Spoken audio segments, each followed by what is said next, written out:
এক চামচ মধু মুখে দেওয়ার সময় কখনো কি ভেবে দেখেছেন মৌমাছি কেন মধু তৈরি করে? হয়তো ভাবছেন মৌমাছিরা মানুষের জন্য মধু তৈরি করে, কিন্তু সত্যটা হলো মধু মৌমাছির নিজেরই প্রয়োজন। শীতের কঠিন সময়ে যখন বাইরে কোনো ফুল ফোটে না, তখন তারা এই সঞ্চিত মধু খেয়েই বেঁচে থাকে।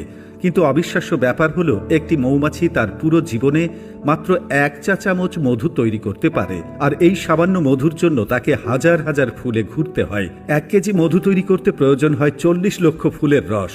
এ কারণে প্রতিদিন এক একটি মৌমাছি প্রায় 2000 ফুলে উড়ে বেড়ায়। তো বন্ধুরা, আমাদের ভিডিওগুলো আপনি কোথা থেকে দেখছেন তা জানিয়ে দিন কমেন্ট বক্সে।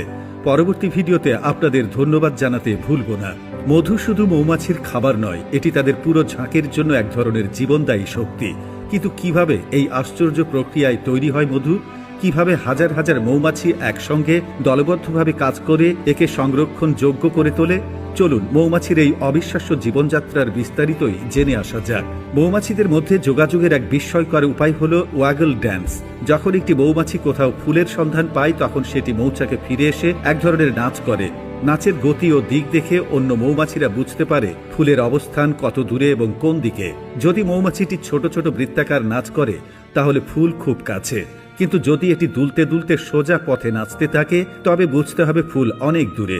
অর্থাৎ শুধু গন্ধ বা দূরদৃষ্টির উপর নির্ভর না করে মৌমাছিরা একটি সুসংগঠিত তথ্য ব্যবস্থা ব্যবহার করে, যা প্রকৃতির এক অনন্য বিষয়। ফুলের রস মৌচাকে নিয়ে আসার পর মৌমাছিরা এটিকে সরাসরি মধুতে রূপান্তরিত করতে পারে না।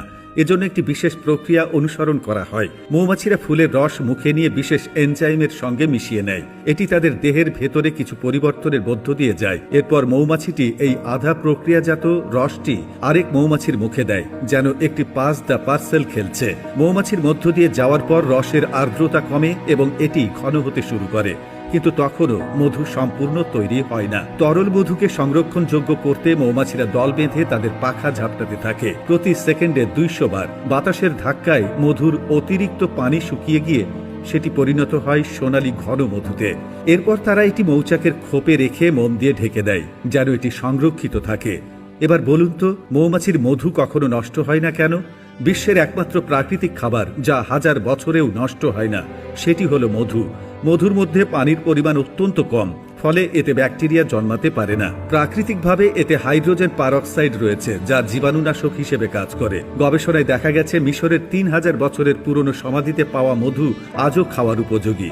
একটি মৌচাকে সাধারণত 20 থেকে 80,000 মৌমাছি থাকে এবং প্রতিটি মৌমাছির নির্দিষ্ট কাজ থাকে। কিছু মৌমাছি ফুলের রস সংগ্রহ করে, কিছু মৌমাছি মৌচাক পাহারা দেয়, আবার কেউ শুধু মধু তৈরি করে ও সংরক্ষণ করে। রানী মৌমাছির কাজ শুধু ডিম দেওয়া।